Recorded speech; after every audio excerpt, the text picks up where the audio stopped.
girls.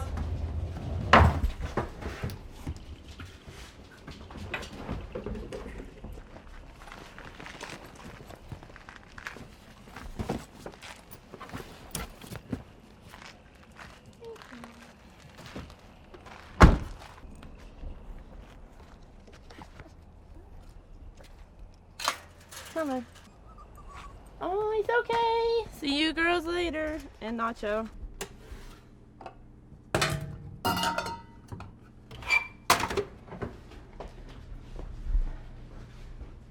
Alright, let's go.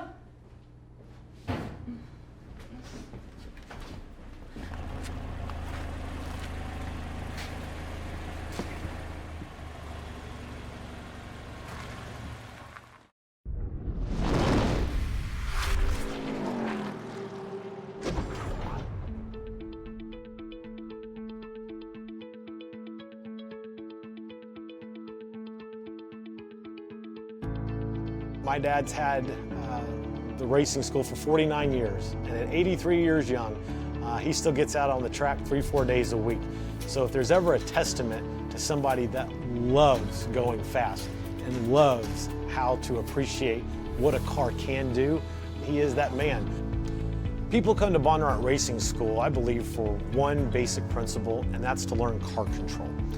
The Bondurant method is very specific on how my dad methodically felt from hand position to weight distribution of the car to find that the imperfect or perfect race line, what a negative camber, positive camber, everything that not just a race car driver could use or learn his craft with, but the everyday driver.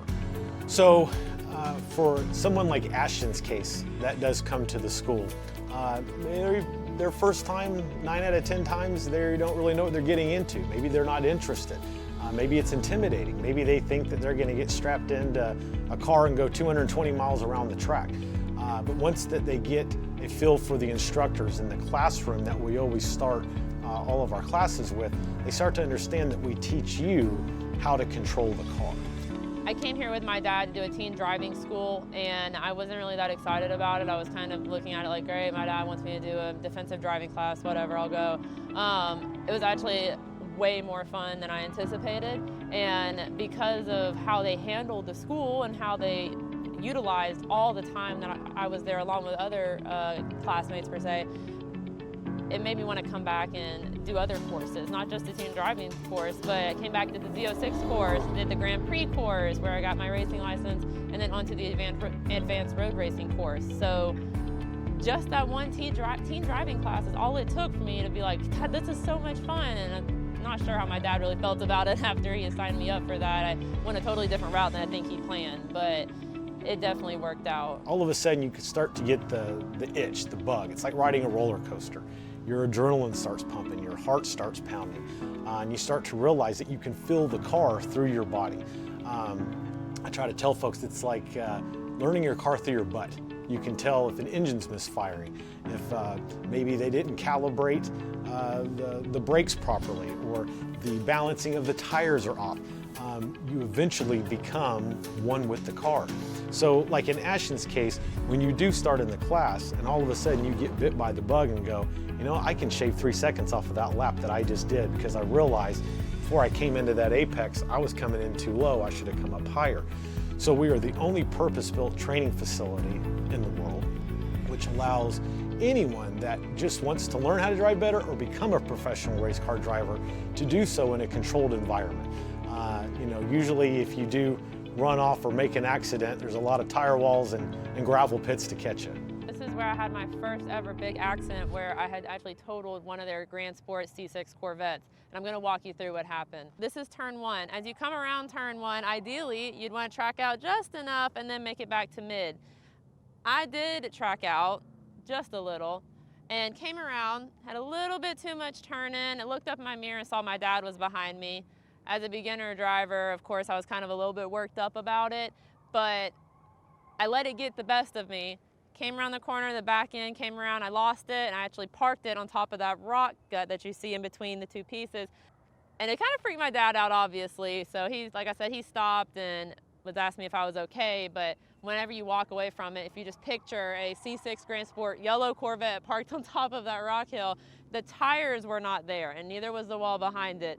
But the day prior, my dad actually had a similar accident. He came around as well, and target fixation, tracked out, kept the wheel turned, went straight up, and right where that hole is where I parked the car on top, he was a little bit to the right and went straight through the fence. Half his car was on the curbing and the other half was still inside the track.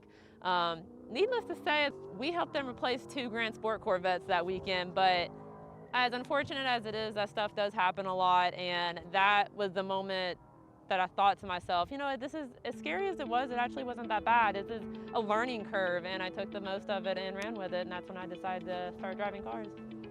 Women in motorsports to me is absolutely crucial, because I've seen a lot of women come out here on the track and hands down smack around any of the better male drivers that I've seen. A lot of it comes to heart and gut and trust. Some of the best drivers I've ever seen have been women. We went out to Bob Bondurant driving school out in Phoenix, Arizona. And the first couple times we went out there, you know, it was something we both really enjoyed, and Bill's daughter Ashton decided she wanted to go out with us and experience, you know, what we were doing. And I think that's where it all started.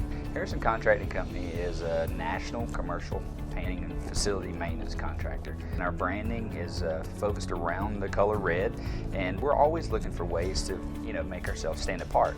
Not only with our services and our customer service, but also with our image. But when Ashton came with the desire to be a race car driver, it was kind of one of those things where me and Bill were sitting around talking about, you know, what about this? You know, maybe this is something interesting, a little outside of the box that could really get our name out there. And we thought this would be a really good opportunity to not only help her do something that she's wanted to do, but position the company very well also. The image that we portray as a company has also been passed on to the race team. The cleanliness of the vehicles, the way we carry ourselves, the color red even, we've taken that over to the race team. So image is just as important over there, and I think that's the perfect tie-in with the marketing that we do here at Harrison. Ashton's all over social media, and as far as getting her image out there, I don't think there's any a better way than having a pink roll cage. We're getting a lot of positive response. People enjoy going out to the track, visiting with Ashton, being able to see the inner workings of the teams, and the excitement of the racing is second to none. My dad was a sports car racer, and late in the 70s, him and a bunch of his buddies raced Mazdas. So I fell in love with the Mazda brand when I was 9 or 10 years old. At that time, drivers like Roger Mandeville and Jim Downing were burning up the tracks in North America and IMSA, setting every record known to man in Mazdas, rotary-powered Mazdas. I started when I was 11 racing soapbox derbies. I got into racing because at one point in time somebody took me to a racetrack and I was hooked. The Mazda brand is one that's attracted me since I was in high school. Roger Mandeville, my good friend out of Spartanburg, South Carolina, Walt Boren, and I were 3 of the early guys. Mazda at the time was not involved in racing in this country. They were in Europe and Japan. And so some of the components that we needed for racing were not available in the US until Mazda decided that racing wasn't such a bad thing, and a guy by the name of Fendel out of New York City was their PR guy, and he showed up, I remember, at Sebring looking for guys that were driving Mazdas, and he said Mazda was interested in becoming more involved in racing. As we raced on our own, Mazda realized that if they helped us a little bit, we could do better, and we could move up the ladder to faster and faster cars, if you want. That was the start of our involvement with Mazda proper. Grew up to be a big deal. None of us are at their best when they start a certain activity. So you start somewhere, you know, and all of a sudden you decide, okay, I like this, I'm competitive, but how do I get better? And in racing, it's more than one thing. The driver naturally is the major element in a racing team. You've got to have somebody that can drive and be consistent, easy on the equipment, smooth, all those qualities that are required to make the car finish. If you don't finish, you can't win. For a young person who wants to start racing, the most effective thing they can do is go to a school straight away, and more than one if they can afford it, because you really learn a lot in a short period of time, whereas if you have to teach yourself, as most of us did in the 50s and 60s and 70s, it takes a lot longer. I went to the Bondurant school finally after 11 years of racing, and I learned more in that 2 weeks I was out there than I did the previous 10 years. In racing, you need X amount of dollars to run up front. Once we got to that level, it was very successful. The rotary engine was reliable. I make a little joke here that's not funny to everybody, but when we first ran the 24 hours at Daytona, if somebody entered an American V8, and I'm not putting anybody down, but a Ford or a Chevrolet, we didn't count them because they weren't going to finish. It was almost unusual for one to finish and do well. Not true today, but the rotary engine would finish. It's easy to go around a racetrack, let's say in 2 minutes. It's very hard sometimes to go 1 minute, 59 seconds. That's the difference. The key is when you get started, don't skip the next steps. Just take them one at a time and don't get in a rush. I would say surround yourself with the best people that you can possibly find. And don't let hardship slow you down. Keep pecking at it.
A friend of mine, Patrick Jacquemart, who was the factory Renault driver, was killed at mid-Ohio. He died of a basilar skull fracture. And so as we like to tell the story, I asked Dr. Hubbard, Bob Hubbard, my brother-in-law, what could be done about that, and he came up with the idea of the Hans device. How did you come up with the name Hans? After we realized what we were doing,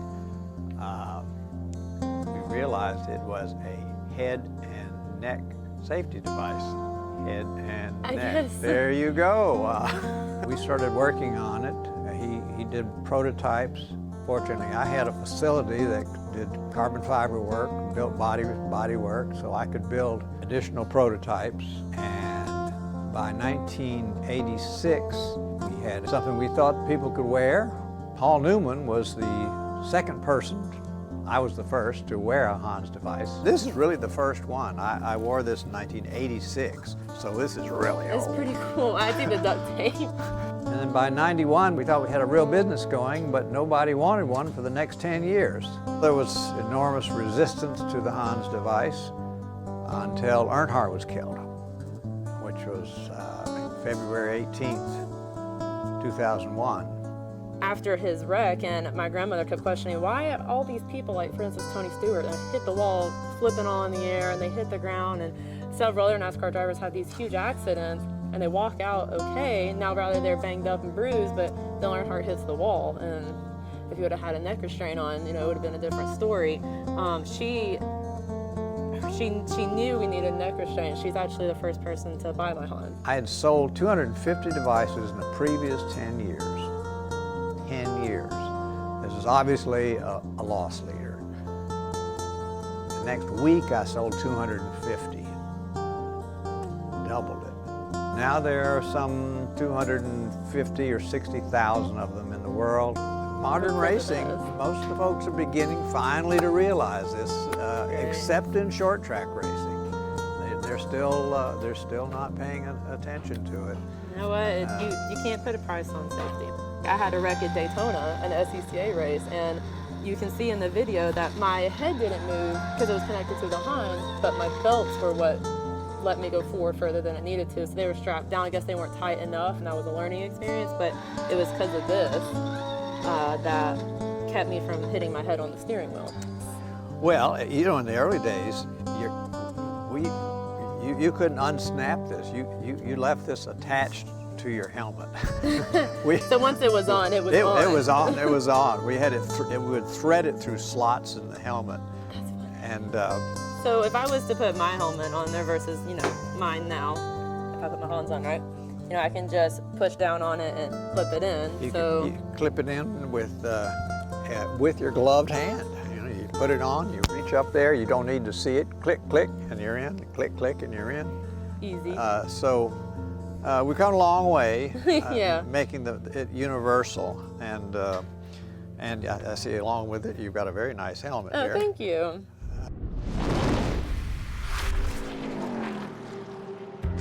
Mazda Motorsports can be described essentially as a pyramid, with the main foundation being grassroots racing.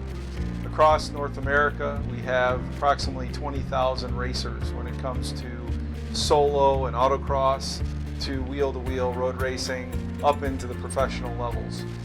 Across North America, grassroots racing represents a big business. It's a big business for us. And in the end, about 55% of the cars that are raced across the U.S. in amateur racing are Mazdas.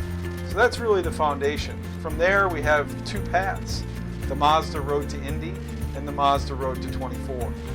The Mazda Road to Indy is all open wheel, and it's exactly what it says. It's a chance for young talent to grow their career in Mazda-powered vehicles from the grassroots level of racing through open wheel steps to get to the Verizon IndyCar Series.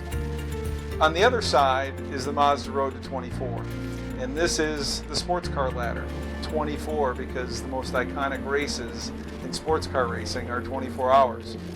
24 hours of Daytona, the Rolex 24 here in the US, and the 24 hours of Le Mans. The 24 hours of Le Mans being the race that Mazda achieved success at in 1991. The first and still only Asian automaker to win Le Mans. So we're really proud of that. And in the Mazda Road to 24, you have the Global MX-5 Cup, you have Mazda Prototype Lights, you have the Continental Series, and ultimately you have the WeatherTech Championship. So in all cases, it's about a foundation of grassroots racing and giving young talent the chance, the only manufacturer that does give them the chance to grow their career in a very clear path from the grassroots level to the very top of the sport. The advent of the Miata, not only on the street, but to racing, transformed the idea of a two-seat sports car in the late 80s. So in 1989, Mazda unveils this two-seat sports car, which today is the best-selling two-seat sports car in the history of the world, according to Guinness Book.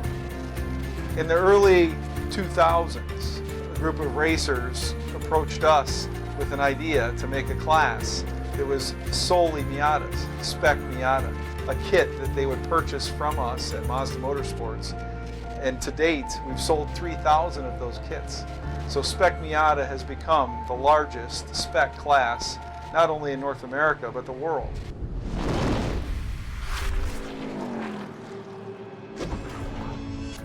In 2013, we bought our very first race car, which was a 1991 Spec Miata. It was a 1.6 liter. And I had been previously doing track days in a 2002 C5Z06, so it was kind of a big transition whenever we bought the Spec Miata. At first I thought it was really cool. I'm like, okay, and I got a car that's got stickers on it, it's been on the racetrack before. I was really excited to get it out, but then I hated it instantly. I got out there and I was totally mad because I was used to being in a car that had over 500 horsepower to something that has 115 if I'm lucky. So it was a big adjustment, but I've grown to love the car because it was so slow that I can just drive it harder and faster. And at first it was hard for me to understand that. But the more I drove it, and I was like, you know, this car's actually pretty quick. Like it's actually really quick. And I started to realize how a momentum car worked. And shortly after that, we progressed to a 2002 1.8 liter Spec Miata, and we kept this one. So we were doing track days and races in both of our cars. But I never wanted to get rid of this one because it was sentimental to me because it was my first race car.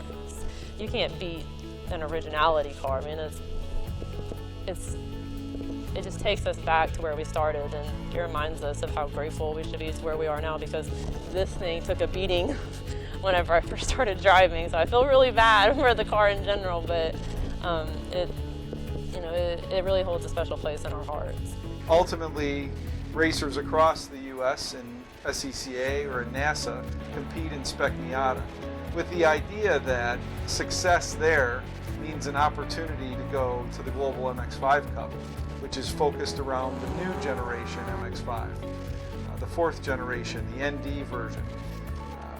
After that, the cream of the crop, the champions, get that opportunity to move to the next level, whether it's the prototype category, IMSA prototype lights, or ultimately our WeatherTech Championship prototype. Drivers like Tom Long, who've come through Spec Miata. Drivers like Tristan Nunez, who've come through the junior prototype ranks. Jonathan Bomarito, Joel Miller. Those are the drivers that have achieved that ultimate step on the Mazda Motorsports development ladder.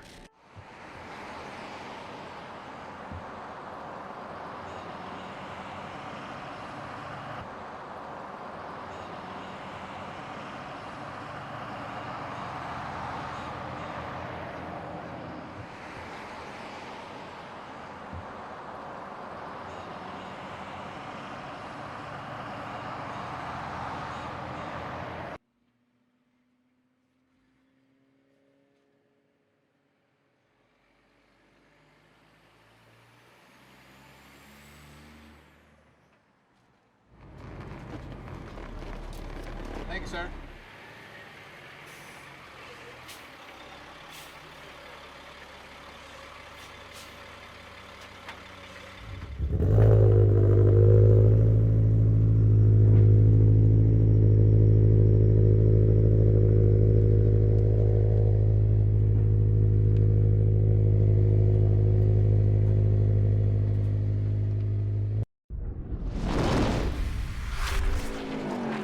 My earliest interest in racing started with my dad at the racetrack. He was involved in grassroots racing and always loved coming to the racetrack, watching racing on TV.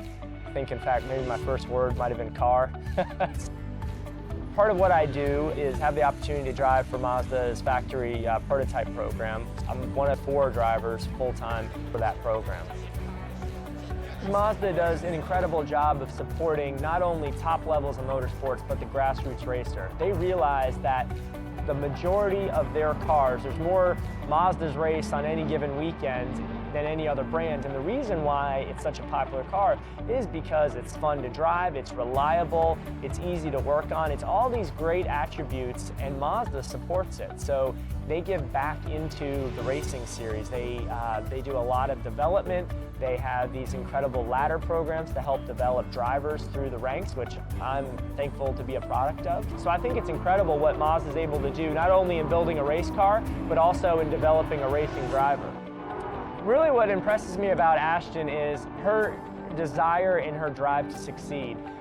She has got such a driven personality, that it's fun to watch, because sometimes she'll be so frustrated because she wants to be perfect. And it's tough, and she keeps working at it, and that desire and that drive is very hard to find, and she certainly has that. And so she really puts her mind to it.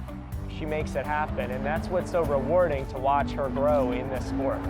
I want to be like Tom, and I want to watch people start, because Tom helped me in this car, and then he helped me in my 1.8, and then he helped me in both my Cup cars, and he's such a good guy, and watching him being so committed to their prototype team, but then taking a timeout and being committed to me is one of the biggest things for me. And I watch him kind of like flip the hats, like MX-5 this weekend, and then the next day it's prototype.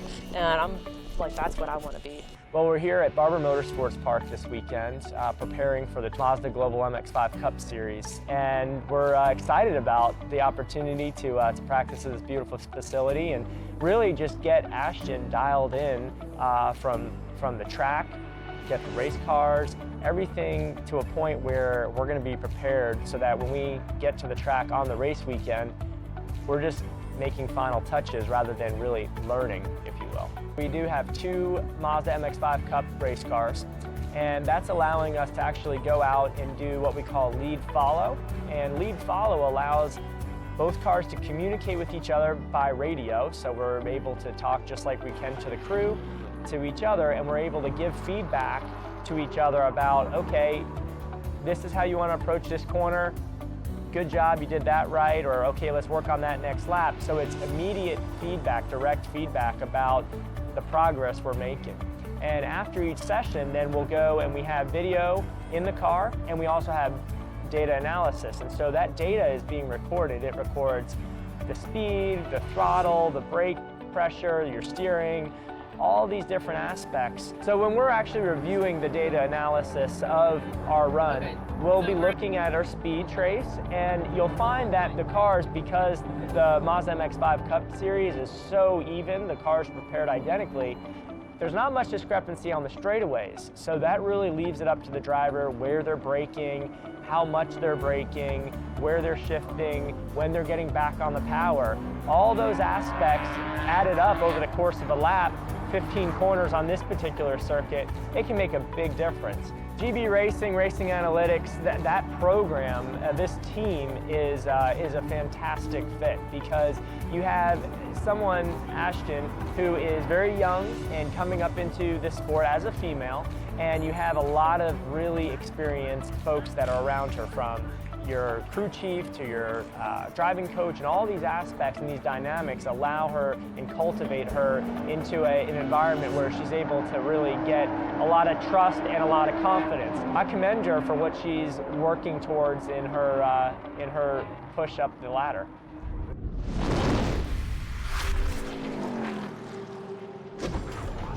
The whole reason I got into this was because of my dad, and the thing is that he supported me no matter what I chose to do, and for whatever reason, whenever I told him I wanted to go drive race cars, he was like 100% on board. I say 100%. He made me feel like he was 100% on board. I'm sure we did our first track day and he was more like 30% on board. I look forward to the end. You know, it's I want her to do well, but it's very nerve-wracking too. It bothers me. Him being committed to me and following my dream was like #1 for me, and that made me want to work harder, because I had the support from my dad, and then my grandmother, by all means, was like, dude, let's totally do it. She was on board the second I told her. And I look at her and say, you're just like your dad. I know it, and that kind of stuff. But they're so much alike. They pick, have fun, laugh. You know, they're just 2 peas in a pod. They're just alike. I dealt with her dad all those years, and I'm dealing with her. My mom was not so much on board, but she took, I guess you could call it a leap of faith, onto something she had no knowledge about. She knew, just like everybody else does, they drive cars on the highway, you can buy a sports car, they're fast. I mean, it's just like the basic things, and her learning everything while I'm learning it, and she doesn't even have to learn it, she's learning it for me. For her to come to me and say she wants to race cars was a shocker. I was not expecting that at all. Because regardless of how old she is, she's still my 8-year-old girl in a car. And that frightens me completely. I have no control over her surroundings. I have no control over what happens to her. I just have to sit back and breathe. It's very hard for me to take the mom hat off and be a fan. I'm the best fan after the race is finished and I can relax. Prior to that, I'm so wishing that she had taken an interest in golf. There is an embarrassing footage of our first trip around the track at AMP. Totally embarrassing on my side. She was actually not going as fast as she is now. It was terrifying for me. That was my 8-year-old driving me around at extremely high speeds in a car that could go out of control at any moment, but she had complete control. And once we were out of the car and I was able to regulate my breathing again, I realized that she has a talent for this. She has a true talent. That was Mother's first ride in a Miata. She did awful. I've got literally the best family on the face of the earth. And to top it off, I've got Bo, who I've been friends with for a while because he works as the shop mechanic and the shop manager at Harrison Contracting. And he took a leap of faith into me and started doing track days and taking care of the car. And it's like, okay, I can go to him for anything. And there's a lot of times that my dad's out of town and he can't be here for the weekend, although he wants to be, just scheduling doesn't allow it. And I always have Bo because he's my track dad. I'm just the type of person that takes charge of about anything that needs to be done. I just try to take care of it.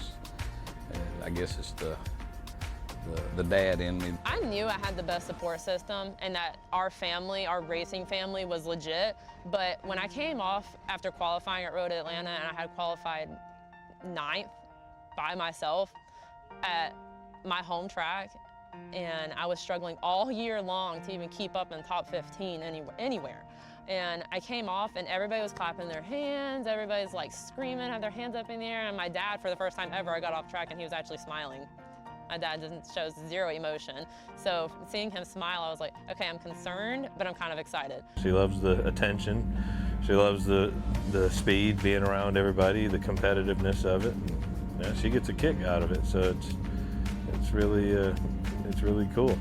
All the work they put into it, and I got off the track and seeing everybody so excited for me and how much support I had. Like I say, I think I took all of it for granted after that qualifying session. I was like, geez, I really do have the best people in the world.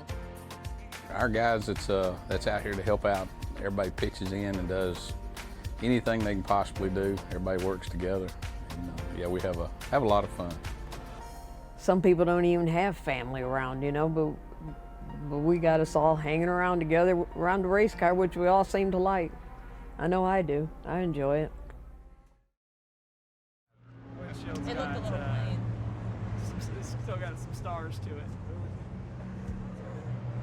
Rolling. Yeah.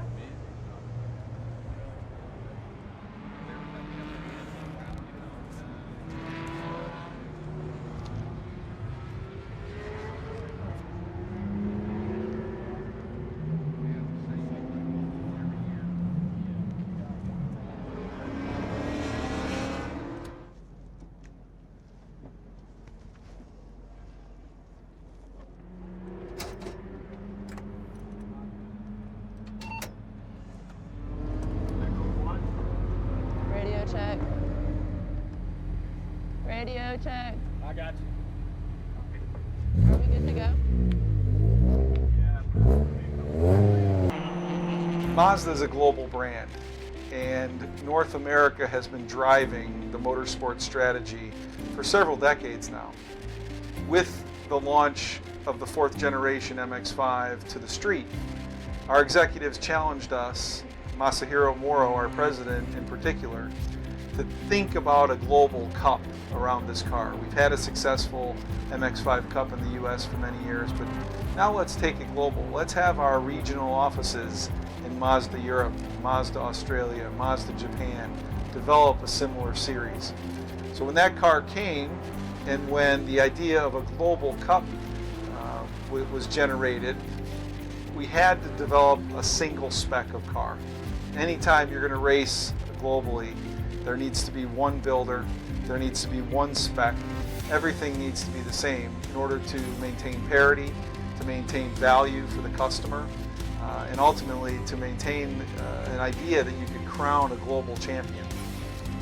So it was a big task for us. We had produced and supplied kits for MX-5 Miatas for years, but now, for the first time, we were going to develop and deliver directly to the customer a complete race car.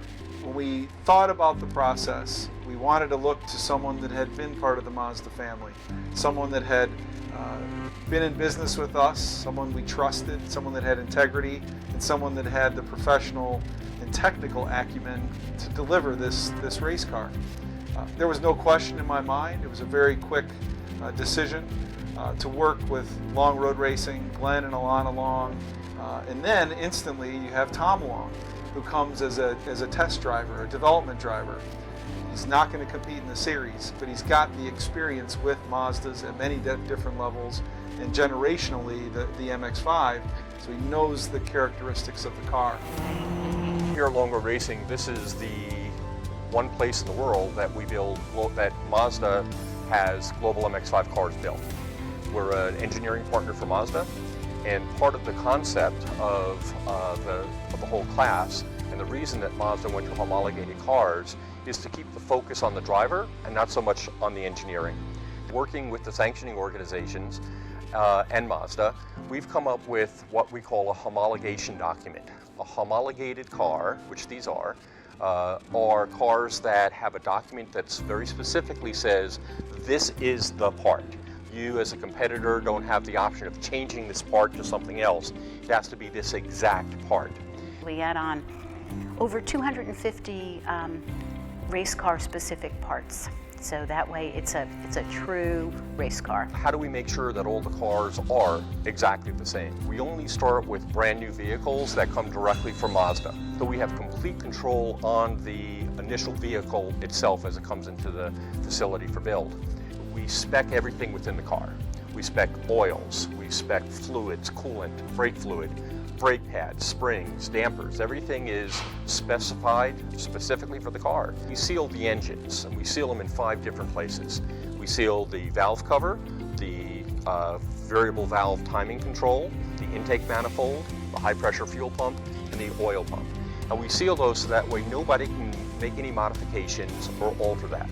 When we deliver the car to the customer, other than putting in a seat, it's ready to race. When Mazda first announced the car and opened up the build process, we sold 48 cars in 48 hours. As part of the changes that Mazda has made to the global MX-5 Cup series for 2016 and beyond, they have hired us to have a tractor trailer and a facility, big awning and capabilities for the drivers to use as a resource if they need. And also they've had us stock the trailer with the typical parts that somebody would need at a racetrack. Replacement parts if they have an off track or an incident.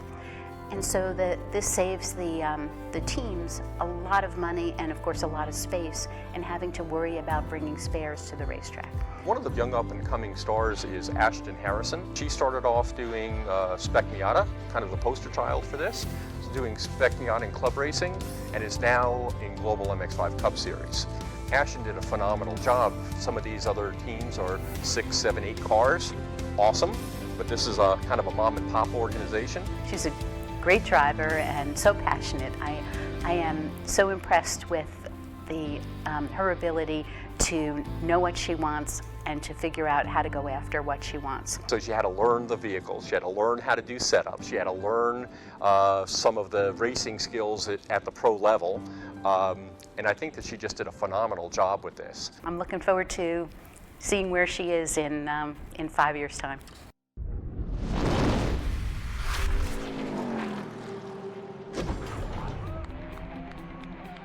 I can't think of a faster way to spend money than in racing. So, you know, when the question's asked, what is it that you need to go racing? You can always have a bigger rig.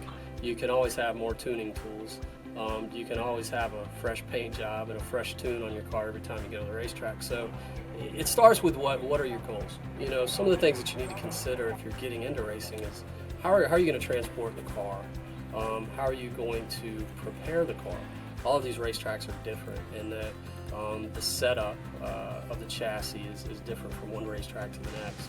Not only that, but how do you support the car while you're at the racetrack? You need to have the tools and equipment that make it possible to not only keep the car running at the racetrack, but be able to adjust the chassis on the car to give you a competitive advantage. You've got to have the ability or the means to repair the vehicle when there's crash damage. In racing, it's a competitive environment. There's door-to-door contact, and sometimes there's there are some heavy hits. So you've got to either have the tools to repair the car or have the means to have it repaired so that you can make it back on the racetrack. To finish first you must finish, right? Our shop is located in Dawsonville, Georgia, at beautiful Atlanta Motorsports Park. It's truly a one-of-a-kind facility. I think it rivals some of the best in the world in terms of amenities and certainly the technicality of this racetrack. Racing Analytics supports Ashton Harrison's Global MX-5 Cup car. We prepare it, we maintain it, we support it at the racetrack, and of course we tune it to try to have a mechanical advantage over the competition at each one of these racetracks.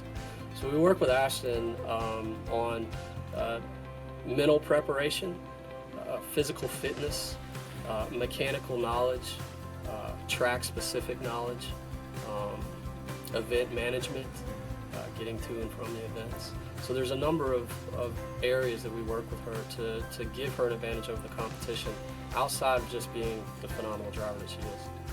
I have to explain a little bit. There's a difference between driving fast and racing, right?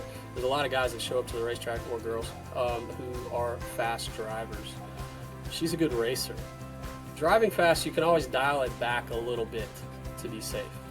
To race, you must be at the absolute limit of adhesion of the race car. You have to drive to the capabilities of the car to outperform the rest of the field. Ashton Harrison is a phenomenal driver because she has that ability. She can drive at the limit of the car, and she can communicate to us effectively what the car's doing so that we can make improvements to it. She started with just typical track days. Again, there's a difference between driving fast and racing. She did a lot of track days where she just went out and drove really fast. And then she converted into door-to-door racing. That started with club level, SCCA, and NASA racing, at regional level racing. She did that independently for a while, and then sought outside help, to get a little bit quicker. So fairly quickly, we were able to get her up to speed and capture some wins, at the club level. She quickly outgrew some of the amateur ranks and moved up to the Global MX-5 Cup, which I believe is really a launching pad for where she's headed. The sky is the limit as far as where she wants to go with this. I think a career in motorsports is guaranteed for Ashton Harrison. I think the end game goal is the Mazda prototype. That's the seat she wants. It's a very good goal to have. Every club racer and every road racer in the country that races a Mazda has their eyes on that seat. It is the top prize, and it's where she wants to go, and she's determined to get there.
nothing like the Mazda Road to Indy or the Mazda Road to 24 exists anywhere in the world. We're very proud of that. We want to continue to stay the course in that strategy, and it is our hope that on the podium at the Indianapolis 500 or at the Rolex 24, the young drivers say, I wouldn't be here today if Mazda hadn't given me a chance. This is the first place that I ever ran my Spec Miata. So it's kind of sentimental to me because this is where I laid my first laps.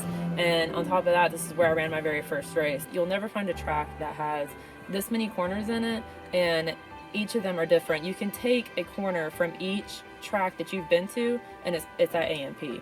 So AMP's got a lot of elevation changes, a lot of on and off camber, and it's got a lot of really fast parts, and then it's got a lot of really slow parts. So you could be in a high horsepower car or a Spec Miata, and it's crazy how you can take the corner.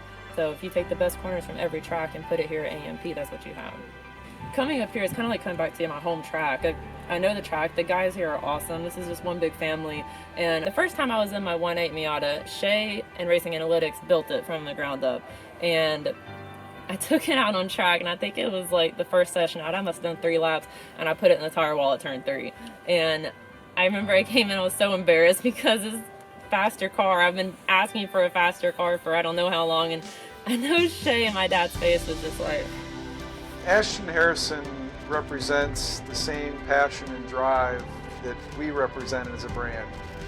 For Ashton to choose Spec Miata as her launch point, for Ashton to align herself and want to be trained by a coach like Tom Long, it's really tied her and the Harrison family into the Mazda brand. Now the next step is, where do you want to go with that? From grassroots racing, what's the next step? Fortunately, Ashton and her family chose to go Global MX5 Cup Racing, a platform that's based on parity and value for the investors, and it continues a driver's development among a group of 39 other hungry drivers that want the same thing. It puts you in competitive situations, it helps you develop your racecraft, it helps you understand what it takes to win. And ultimately, we've tried to create a family atmosphere that's fun for everyone. So in the end, what I've seen from Ashton is tremendous growth and development. The question is, what's the future hold? And through the Mazda Road to 24, we hope we've provided the next logical steps. iRacing is a simulator that I have set up along with millions of other people out there that enjoy the sport as much as I do.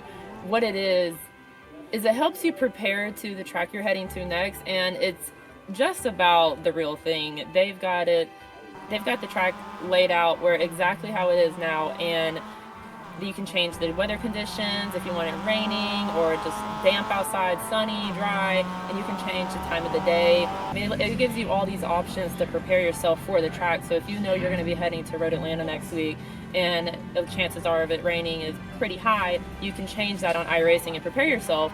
And it gives you the feedback as well, not just changing the weather on the game. So if it's got low grip, the steering wheel will adjust to that to prepare you for having a little bit of oversteer or possibly feeling what understeer is. And it's pretty neat because somebody that's not used to spending a lot of time on track or in cars takes advantage of this, and it could really help somebody get better. And you'd be surprised how much of a better driver you can be just by using iRacing. In 2016 at the Los Angeles Auto Show, we unveiled the Mazda RT24P. It is the very first Daytona prototype international by any manufacturer to be unveiled. It's a proud moment for our brand. And thanks to IMSA and the overall regulations, we were now allowed to incorporate Mazda design language into the prototype race car. So working with our designers in the US as well as our designers in Japan, we have a prototype that is a Mazda, that looks the Mazda part, that when parked next to a Mazda road car, you can see the Kodo design language incorporated into the nose and into the side pods and into the rear tail of the car. For any race driver that wants to reach the top level, like anything else, it takes a lot of practice, a lot of coaching, and a lot of experience. there's no question Ashton can reach the top if she continues to never stop challenging herself, continues to be focused on the ultimate goal, and continues to work hard every time she straps herself into the car. I mean, like the first couple laps, there was like a 49, a 41 flashing. And then the hotter it got, the worse it got there. And we can hardly look at a 41 without it blinks at us, and then it's a 42. Yeah, you're like, oh my God, 41, you cross it, it's 42 too. And I'm like, I was pushing the car harder than it was capable of doing. And I'm like, just tell them you're bringing it in, and bring it in, say it's just not working, I gotta do something. I want to look at the data, because that's what you need to do, is look at data and stuff like that. Well, you can put a check mark beside a bunch of them. Oh, the date's beside it. Right there, and I bet you as you turn in, that's probably what's making the car feel so uncomfortable. So you're probably more focused on turning in right, but you're not as focused on using this lighter brake. So turn in is a little after the one, right? Mm-hmm. So braking about the one. Yeah. Okay, so I'm still turning in early. Because look how much further Prada is than me. And so what's making the car feel upset there is the brake pressure, right? Because you're unloading the rear of the car. So for sure, lighter brake there.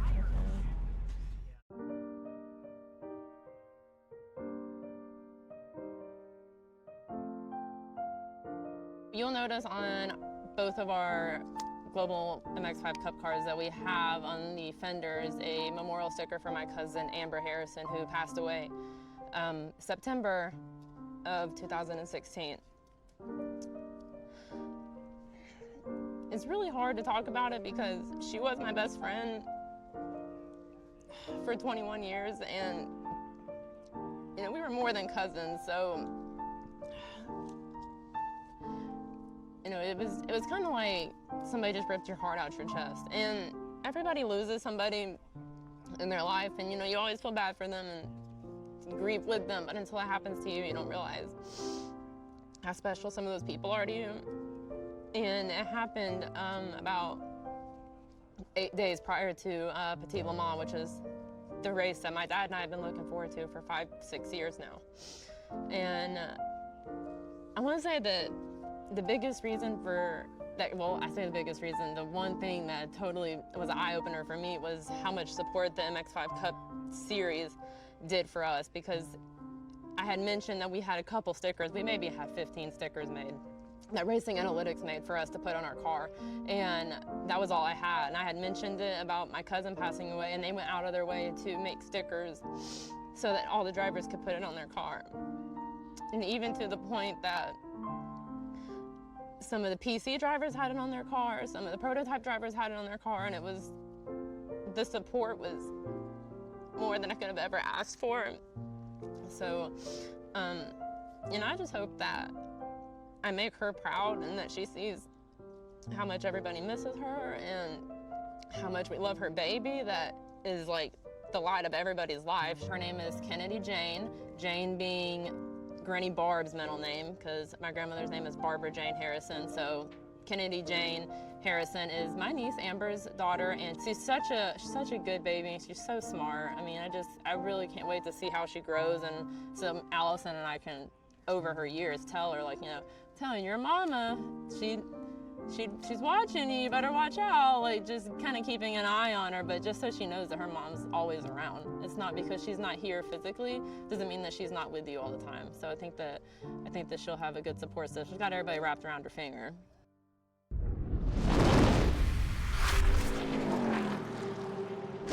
She doesn't always like to listen, but she gets that honestly. So I usually tell her just, you know, be smart is usually what I say. You know, be consistent and bring the car back in one piece. My daughter is a race car driver, and just watch out for her. She's really impressive. I've seen a lot of grown men that are timid out there, and I'm telling you, after coaching for several years, the women, they listen, no offense, they listen and they get it done. They're out there and they're hauling tail and they get their work done. Before every race, I always tell her, have fun, be safe, and I love you. There's nothing stopping you.